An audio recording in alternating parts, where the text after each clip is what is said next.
I'd been married to Eric for 10 years. He complained I was getting old, that I'd lost my charm, that I was boring. Almost every night Eric would come home reeking of alcohol, that I'd try to help him, but he'd shove me away shouting, "Don't touch me. Go back to your kitchen." Eric's mom, who lived together with us, would yell from the bathroom in her impatient tone, "Rachel, why is there no toilet paper?"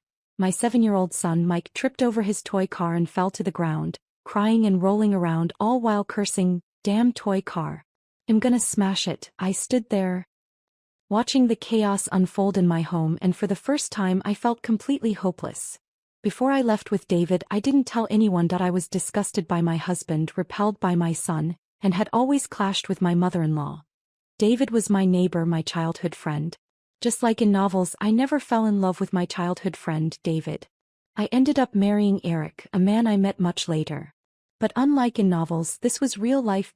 10 years of marriage to Eric, and what I had once thought was deep, youthful love had withered into mutual resentment. Suddenly, I felt a warm touch on my shoulder. It was David. That he was handsome, charming, and yet, contrary to his polished appearance, he was rebellious at heart. That I knew he liked me. Back in college, he confessed his feelings, but I turned him down. That I had fallen for Eric at first sight. But David didn't distance himself from me. In fact, after I married Eric, he became my only friend. That I had been a stay-at-home mom for 10 years while David worked abroad for 7. He only came back a couple of years ago. Had always comforted me, tried to lift my spirits, but he knew where the line was. He never crossed it. With a half smile he asked, "What's wrong?" "Too scared to leave." I knew him well. If I said no, he'd turn right around and send me back. But I had to leave. If I stayed in that house any longer, I was going to lose my mind. The night I made up my mind to leave was just another ordinary evening. But somehow that night I finally felt the urge to escape, to flee from the life that had trapped me for 10 years. That night Eric came home just like always, smelling of alcohol. That I tried to get close to him, and on instinct he jumped up, furrowing his brow. "Get away from me. You smell like grease." That I took off my apron, intending to hang his suit jacket up, but he shoved me aside. "Go back to your kitchen." I froze, standing there. So this was it. Everything I had given to this family over the past 10 years, and this was the respect I got in return. Susan, my mother-in-law, who had always lived with us, yelled from the bathroom, "Rachel, why is there no toilet paper?" My son, playing with his toy cars, tripped and fell, crying and rolling on the floor. "Damn toy car. I'm gonna smash you." I didn't rush to help him. With tears and snot all over his face, he screamed at me, "You're a bad mom. I don't want you." My son had picked up his father's attitude. He treated me the same way Eric did. I dropped my hands and quietly watched the mess around me. Suddenly I felt utterly powerless. Eric came out of the master bathroom, saw me standing there, and coldly asked, "Is dinner ready?" I snapped out of it, helped Mike up, and quickly grabbed a new roll of toilet paper from the utility room. Susan's voice came again. "You're so bad at household chores. I really don't know what Eric sees in you." I rarely retorted, but I couldn't take it anymore. "Then why don't you tell your son to divorce me and marry someone more capable?" To my surprise, Susan was left speechless, momentarily stunned by my response. I didn't wait for her to react. I turned and walked away. Eric saw something was off with me and furrowed his brows. "What's your problem, and where's my chicken nuggets?" I glanced at him coldly. "In the kitchen. You can serve yourself." Susan walked out of the bathroom, pointed at me, and yelled, "Rachel, you've gotten bold. My son works his ass off every day, and you simply stay at home taking care of the kids, and this is how you repay him. You can't even serve a simple dinner." My son, covered in grease from his food, looked up from his plate and sneered at me.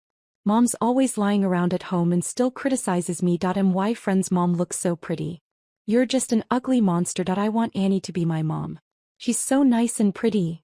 Annie was Mike's art teacher. I'd met her a few times. She was friendly, young, and beautiful. Mike had told me several times he wanted Annie to be his mom. I thought it was just a child's harmless fantasy, but it turned out he really hated me. I looked at Mike. This time I remained remarkably calm and said softly, "If you like her so much, let her be your mom." Mike froze, glancing at his father, unsure of what to do. Eric slammed his fork on the table, his voice rising. "What are you talking about? Rachel, Mike's just a kid. What does he know? He's your son. You will always be his mom." "Mom, go get the chicken nuggets." Susan shot me a glare but did as Eric said and went to the kitchen. Dinner was as quiet as usual, everyone eating in their own world. Only Mike occasionally made noise, struggling with a chicken wing he couldn't bite through. He pouted, looked at me and said, "Mom, help me tear the chicken wing." Mike was 7, but he still acted like a 3-year-old, unable to do the smallest thing without asking for help. If this had happened before, I would have gladly done it. I used to put him at the center of my world. But now, he only frustrated me. He even broke my heart. After a moment's hesitation, I reached out to help him, but Mike pulled back, annoyed. "Why are you so slow? I want Annie to help me instead." I set my bowl down, feeling my frustration build to a boiling point. Eric looked at me, then at Mike. "All right, let Grandma help you. Mom, help him tear it." Susan couldn't refuse Eric's request, knowing she relied on her son for everything. I rubbed my temples, feeling utterly exhausted. I did most of the housework every day. I understood Eric was tired from work. But I wasn't exactly idle either. All the small tasks around the house were on me. If I complained, they'd say I was just whining. But the truth was, before I became a housewife, I earned more than he did. But then I got married, got pregnant, and everyone around me insisted I take on the responsibility of the family. Everything had to revolve around the kids and my husband, and I sacrificed my career to stay home and take care of them. But what did I get in return? A husband who thought I was too old and told me to stay in the kitchen. A mother-in-law who thought I was useless, just spending her son's money. A son who looked down on me and wanted someone else to be his mother. He had forgotten who fought and struggled to bring him into this world. He was as selfish as his father. That night, I didn't eat dinner. For the first time, I left early. Eric came back to the room, shot me a look of disdain and said, "I really don't understand what you're upset about. Mike's just a kid. Are you mad at him?" I couldn't help but laugh bitterly. "Eric, do you think I'm angry just because of Mike?" Eric's face darkened. "What did I do now? I'm really tired every day. Can you stop being unreasonable?" I looked at his familiar face, but all I felt was distance. "Eric, you hate that I stay at home, don't you? But don't forget, it was you who begged me to stay home, and the money to start your company came from me and my parents' savings." Eric impatiently glanced at me. "I haven't forgotten. I didn't hate you." I let out a cold laugh. "Is that so?" Eric looked at me briefly, a hint of guilt in his eyes. He grabbed a pillow and muttered, "I'll sleep in the other room." I stared at the door as it closed. Feeling a wave of nausea and suffocation, I walked out of the room and was greeted by the mess everywhere. Leftover food was scattered across the dining table, the dirty dishes piled up, and the living room was full of toys and clutter. I sighed and began to clean up. By the time I finished, it was already 1 a.m. That night, I did something I'd never done before. I called David. I just needed someone to talk to. On the surface, my family seemed perfect, but no one truly cared about me. David understood me well. He knew that if I was calling him, it meant I was hurt. I'd complained before, but back then I felt happy because I loved them. I wanted to take care of them because they were the people I loved. But it seemed that they never loved me in return. They took everything I did for granted. He didn't ask why, he just asked if I wanted to go abroad to clear my mind. I agreed. "Rachel, do you want to go back?" David's voice brought me back to the present. I looked up at him, smiled faintly and said, "No, let's go." Before we boarded the plane, no one called me. David took my hand. "All right, you wanted to relax, so don't think about them." I looked at David's face and suddenly realized I might be selfish. I didn't love him, but I was using him, using his company and his love to try to wash away the hurt I'd received from my family. I weakly asked, "David, will you hate me?" David's grip tightened for a moment, then he smiled again. "I'm just happy you thought of me first. I'm glad you called." We spent 3 weeks in Sri Lanka, and in those 3 days I didn't think about Eric or anyone else. I was so relaxed, truly at ease. I hadn't felt that happy in a long time. We started in Colombo, the capital, and then traveled to Dambulla, Kandy, Yala, Gal, and back to Colombo. On the first day, as soon as we got off the plane, locals performed a Kandian dance for us. It's a traditional dance performed at weddings, festivals, and for important guests. David and I visited a fish market, and when we arrived at the elephant orphanage, we sat by the river eating curry rice while watching elephants swim and bathe. Their innocence was a small balm to my soul. We also visited the Dambulla Cave Temple, home to exquisite 2,000-year-old murals and statues. Finally, we went hiking on Horton Plains, a place known as the end of the world. It was so quiet, only the wind, the birds, and sometimes we'd encounter peacocks and deer. At 5 a.m., we drove through dense forests. We didn't spot any leopards, but we saw crocodiles, rhinos, monkeys, and all kinds of birds. I faced the wind, gazing at the clear blue sky and white clouds. It was in that moment I truly understood the meaning of "from now on the world is before me," pointing me to wherever I want to go. David stood at the edge of a cliff, suddenly shouting, "Rachel, you have to be happy." I watched his profile, and for the first time, my eyes stung with emotion. I blinked, then shouted back, "David, so do you?" 3 weeks passed quickly, and I had to return to the despairing days that awaited me. Before we parted, David took my hand. "Rachel, if you're feeling unhappy, come find me. I'll always be here for you." I ran into his arms, tears spilling from my eyes uncontrollably. When I got home, I dropped my suitcase and decided to finally have a serious conversation with Eric. Those days in Sri Lanka had given me a lot of time to think, and I came to many realizations that I couldn't stay at home as just a housewife forever. I needed to work. I had my own value and dreams. I cleaned the house again, and as I was wiping the door, Eric came in. He was holding Mike's hand, smiling broadly. The moment he saw me, his smile froze, his voice dropped low. "You actually came back." Mike ran over and pushed me. "Why did you come back?" "I wish Mom would never come back." I paused what I was doing, grabbed Mike's hand and said with a smile, "Mike, don't be so rude. In your mom. No matter what Mike said, he was still my child. I shouldn't. If Mom and Dad get divorced, I can have Auntie as my mom." Before I could finish, Mike shocked me with his words. It seemed that in Mike's eyes, I wasn't even worthy of being his mom. Eric grabbed Mike and ordered sharply, "Mike, go inside." I sat down on the sofa, feeling utterly bitter. I thought if possible I would still want to save this family. But I was just dreaming. I wrinkled my nose and spoke without thinking. "Eric, your cologne is really strong." Eric froze for a second before speaking slowly. "Maybe I accidentally got my assistant's scent on me." I laughed coldly in my mind. "Really? But it smells just like the cologne Annie wears." I had noticed that unique, sweet scent on Annie the first time I met her, and I remembered it well. Eric frowned. "You're overthinking it." I didn't respond, just gave a faint smile. "Rachel, where did you go with David this time?" I looked up, completely taken aback that Eric even knew my whereabouts. I thought he didn't care at all about what I did. But once again he was using David to pick on me. I shook my head and said, "Eric. David's been a long-time friend of mine. I don't like him, and my relationship with him is purely platonic." Eric snorted. "So in these days you've been with him. What did you two do?" "Do close friends disappear for 3 weeks together? We never crossed any lines. These days I wasn't feeling well, and he's the only friend I have in this city. He took me out to get some air." "What's wrong with that?" I could feel my anger building. 10 years. In the 10 years of our marriage, I hardly ever spent time alone with David. I was afraid Eric would get jealous. I've rarely met with David in person, and most of our contact was through calls. And David even went abroad for 7 years because of my marriage. I had explained this countless times, but Eric never believed me. This time was the only time in the past decade that I went out with David alone, and we didn't do anything. Besides, what right did Eric have to criticize me? He was the one who betrayed our marriage first. Eric sneered. "You think I'll believe that?" We stood there in a stalemate when the door opened again. Susan walked in, arm in arm with a young woman. That woman was none other than the person Mike had been dreaming of as his new mother, Annie. Susan glared at me. "What are you two arguing about now? I could hear you both outside." Annie wore a white blouse and looked particularly gentle. She had a graceful appearance, a sweet voice, and gave me a slight smile as she greeted me. "Rachel." I looked at her, and I noticed the necklace she was wearing. It was from my favorite brand. Coincidentally, I had found it in Eric's pocket just a month ago, so it wasn't meant for me after all. The next moment, Mike, hearing the noise, pushed the door open and came out. "Aunt Annie, you're so slow. Why are you only coming back now?" Annie gently patted Mike's head, showing affection. "Did you have fun at the amusement park?" I looked up, stunned, and stared at Eric. Did they really go to the amusement park together?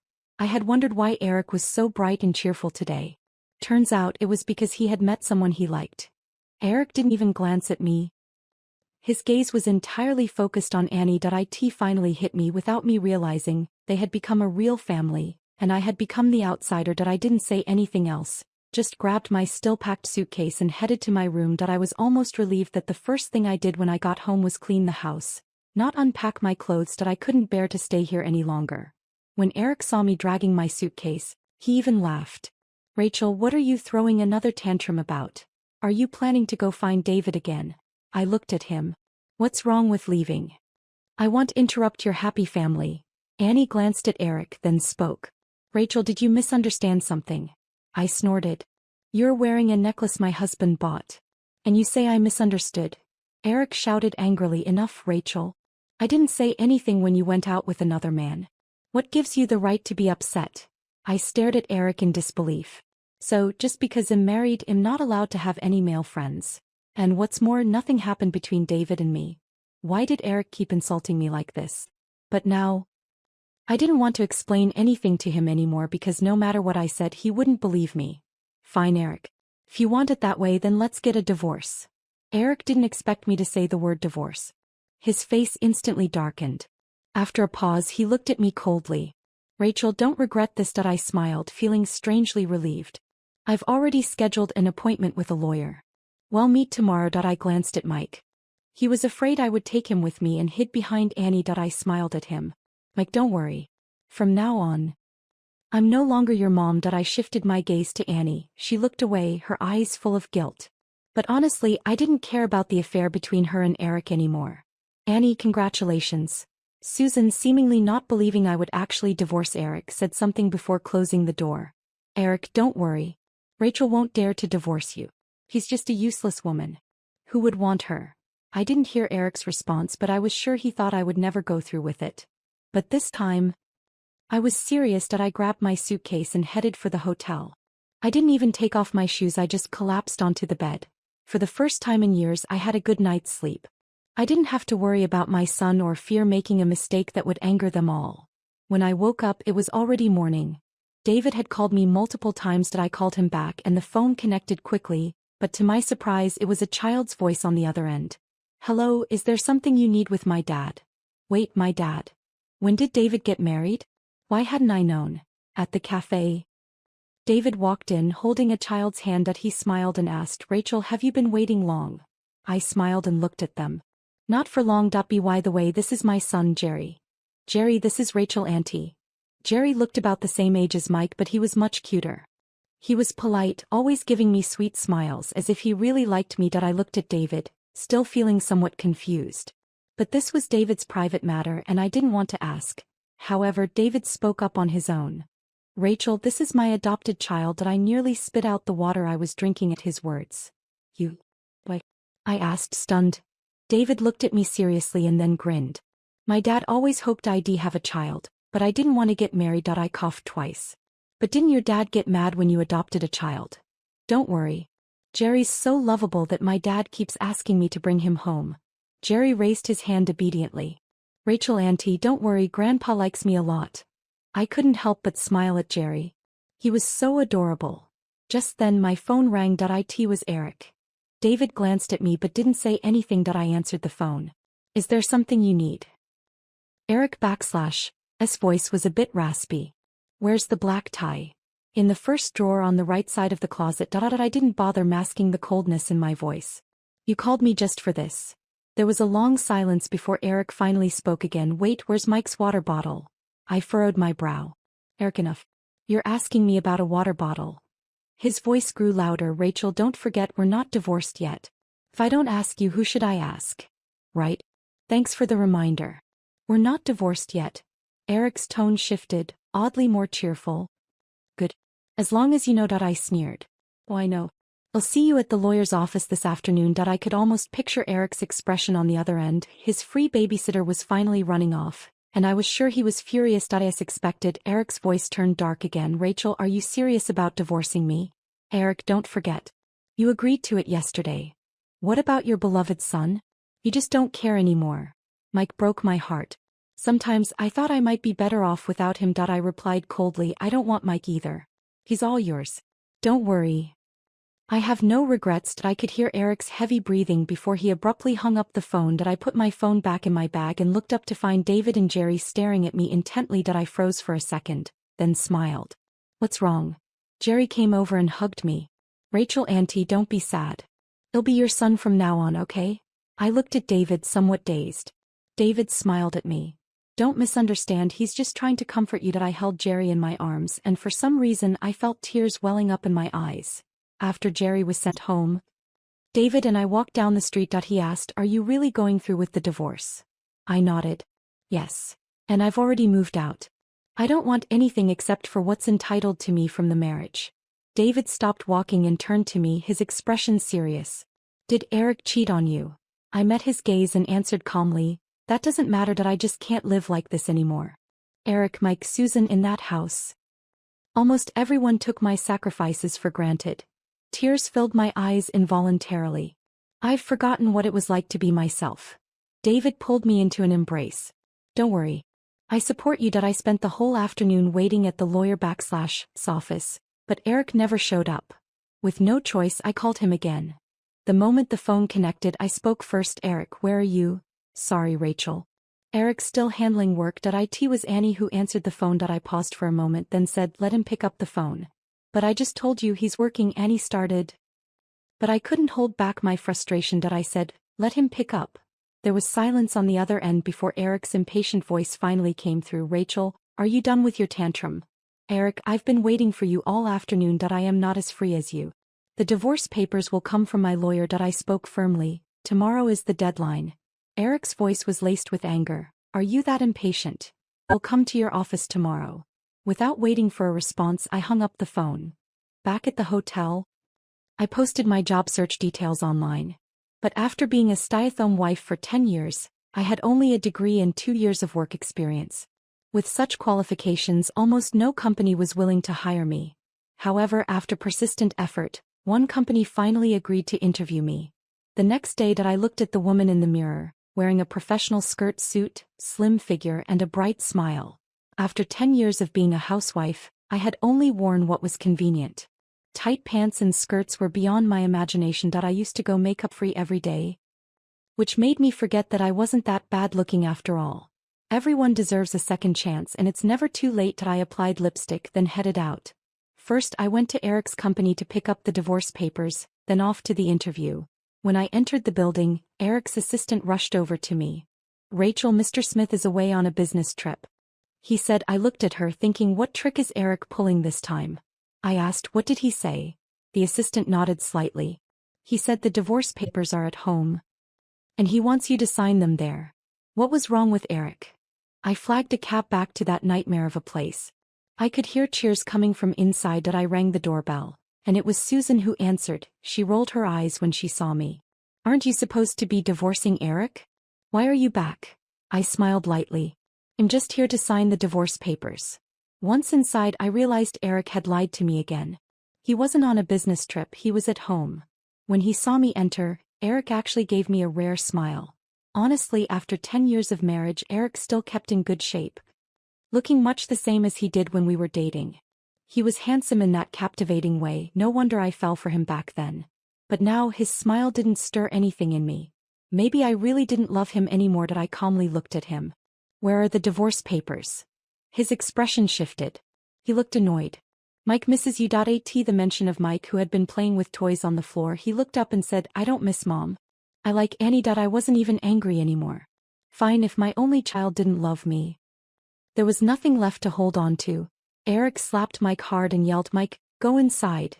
Mike immediately started crying, pointing at me. I hate Mom. When Mom comes back, Dad doesn't like me anymore. Susan rushed over, glared at me and hugged Mike, taking him back to his room. Eric, where are the divorce papers? I asked calmly. Eric looked at me. After what felt like an eternity, he handed me the papers. As I reached for them, he didn't let go. Do you really want to go this far? I haven't cheated, he added. I smiled at him. Eric, after 10 years, our marriage has come to an end. Whether you've cheated or not, we're just not right for each other anymore. Eric paused and then let go. I signed the divorce papers and finally left that house. A sense of calm washed over me, and I felt incredibly relieved. I was about to take a cab to my interview when a car stopped in front of me. Rachel, Mommy, Dad and I came to pick you up. It was David and Jerry. Ever since the coffee shop meeting, Jerry had started calling me Mom every time he saw me. I couldn't help but wonder if Mike had been as well behaved as Jerry. Would I have stayed a little longer in that house? But there's no point in wondering about what-ifs. Jerry wasn't Mike and I had already left. I smiled and got into the car. How did you know I was here? David flashed a handsome smile. I told you, I'll always be by your side. Jerry smiled at us and I felt unexpectedly shy, lowering my head a bit. That day David took me to my interview and amazingly I passed it. I rented a place next door to David's. He told me the owner had just gone abroad for work. I end my free time. I would go with David and Jerry to the amusement park or out shopping. Eric and the others never came looking for me and for a year, we lived peacefully. I never expected to run into them at Jerry's parent-teacher conference. When I arrived at the classroom it was already packed with people. Suddenly, a weak voice called out to me, "Mom." I turned around and saw Mike, sitting next to Eric. I end that instant. The air seemed to freeze. I turned away and didn't look at them again. Jerry tapped my hand and said, expectantly, "Mom. Teacher Lucy wants you to come up and speak." Only then did I realize that the teacher and other parents were all looking at me. I froze for a moment and then went up to the stage. "Hello everyone, I'm Jerry's mother and I'm very happy to meet all of you." When I said I was Jerry/us mom, I could feel a pair of eyes staring at me from somewhere in the audience. I ignored them but I couldn't escape their gaze. After the parent meeting I took Jerry's hand ready to leave. Jerry asked, "Mom, why didn't Dad come?" I looked down and smiled. "Jerry, Daddy is really busy with work. So I came instead." I patted his head and encouraged him. "Jerry, you did so well. Your craft project came in first place. I'm so proud of you. Yay. Mom, can we have pizza tonight?" I smiled and agreed. Suddenly I saw two figures standing ahead, Eric and Mike. Mike shouted, "Mommy." I looked at them, intending to ignore them. As we passed by, Eric grabbed my hand angrily and asked, "Whose son is this?" When I answered, Eric's face darkened even more. "How come I didn't know you had such a big son?" I snorted, "Why do you need to know?" I yanked my hand away from his, about to walk off. When Mike grabbed my arm, his voice breaking with tears. "Mom, I'm your son." I turned around, looking at him coldly. "I'm not your mother. The mother you want is Annie. Don't you love her so much?" Mike burst into tears, rushing towards me to hug me. "Mom, don't go, you're my mom, I missed you so much." I closed my eyes and with a heavy heart, pried his hands off me. Eric's voice was hoarse. "Rachel, are you really this cruel?" A wave of inexplicable sorrow hit me. No matter what, he was still my biological son. But I couldn't soften my heart. "Eric. We've been divorced for a year now. Mike's guardian is you and you've remarried. And your new wife is Annie, the one both you and Mike like so much. So what right do you have to call me heartless?" Eric opened his mouth to speak, but no words came out. I knew from David that he had married Annie after our divorce. Just 1 month later they were married. I didn't understand why they were doing this now. Had Annie not been serving them like I had, so they remembered me? If that was the case, they were truly despicable. This time, I took Jerry's hand and walked away. They didn't try to stop me. What I hadn't expected was for Annie to come looking for me. She looked terribly haggard, though she was still wearing her usual pristine white dress. Annie sat down in front of me and smiled. "Rachel, I think I finally understand you." I gave a faint smile. "Understand me? What for?" Annie took a sip of coffee and when she spoke again, there was a trace of sadness in her voice. "You were right. Back then I deliberately seduced Eric. And Mike, I deliberately pleased him. Whatever he wanted I gave him. Rachel. You know how children at that age like adults who let them do whatever they want." I looked at Annie without speaking. Honestly, I had already guessed all of this. But what did it matter? Even without Annie there would always be other women. Annie glanced at me apologetically, then spoke slowly. "I got Mike to talk and I found out that you went abroad, so I purposely sent him back home to spend more time with Eric." I didn't expect that. The moment I started showing Eric I was interested, he kissed me first. I looked at Annie calmly. "What's the point of telling me this? I've already divorced him and you've married him as you wanted." I scoffed. "Could it be that you're regretting it now that married life isn't what you imagined?" To my surprise, Annie choked up. Her voice trembled with emotion. "Yes, I regret it. I can / stand married life with Eric. He actually wants me to quit my job and stay at home. And his mother, Susan, every time I open my eyes she's picking at me. I can / stand cooking 3 meals a day. I can / just give up my job and stay home cleaning all the time." Annie buried her face, as though overwhelmed by pain. "It wasn't like this before we got married." Seeing her like this, I actually felt a bit of sympathy for her. "You're still young. You can still make better choices." Annie shook her head. "No, I can't divorce him." I didn't understand. "Why not?" Annie grabbed my hand, her eyes brimming with tears. "Because my family is in debt and after marrying Eric he helped me pay it off." "Rachel, you must think I seduced Eric for money, right? But back then I really liked him. He's so handsome, so gentle. And he treats people so well that I shook my head inwardly. Eric was kind to others, too bad he didn't extend that kindness to me. How much did he help you pay off? Annie hesitated for a long time before finally answering. 500,000. That I paused for a moment then spoke again.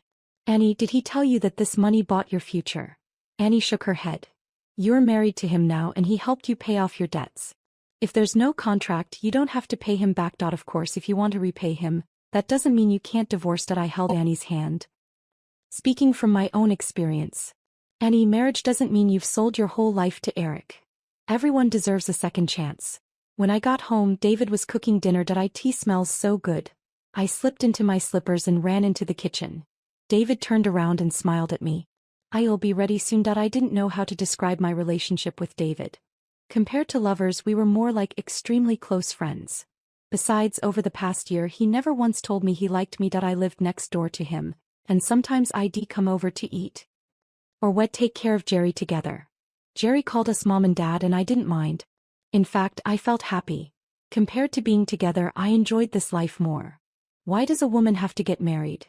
When I was with Eric, he was just as considerate. But once we got married, everything changed. I didn't want to gamble with David. What are you thinking about? When I came back to reality, I saw David looking at me seriously. I smiled faintly and shook my head. Late at night, I received a call from Eric. His voice was hoarse. Rachel.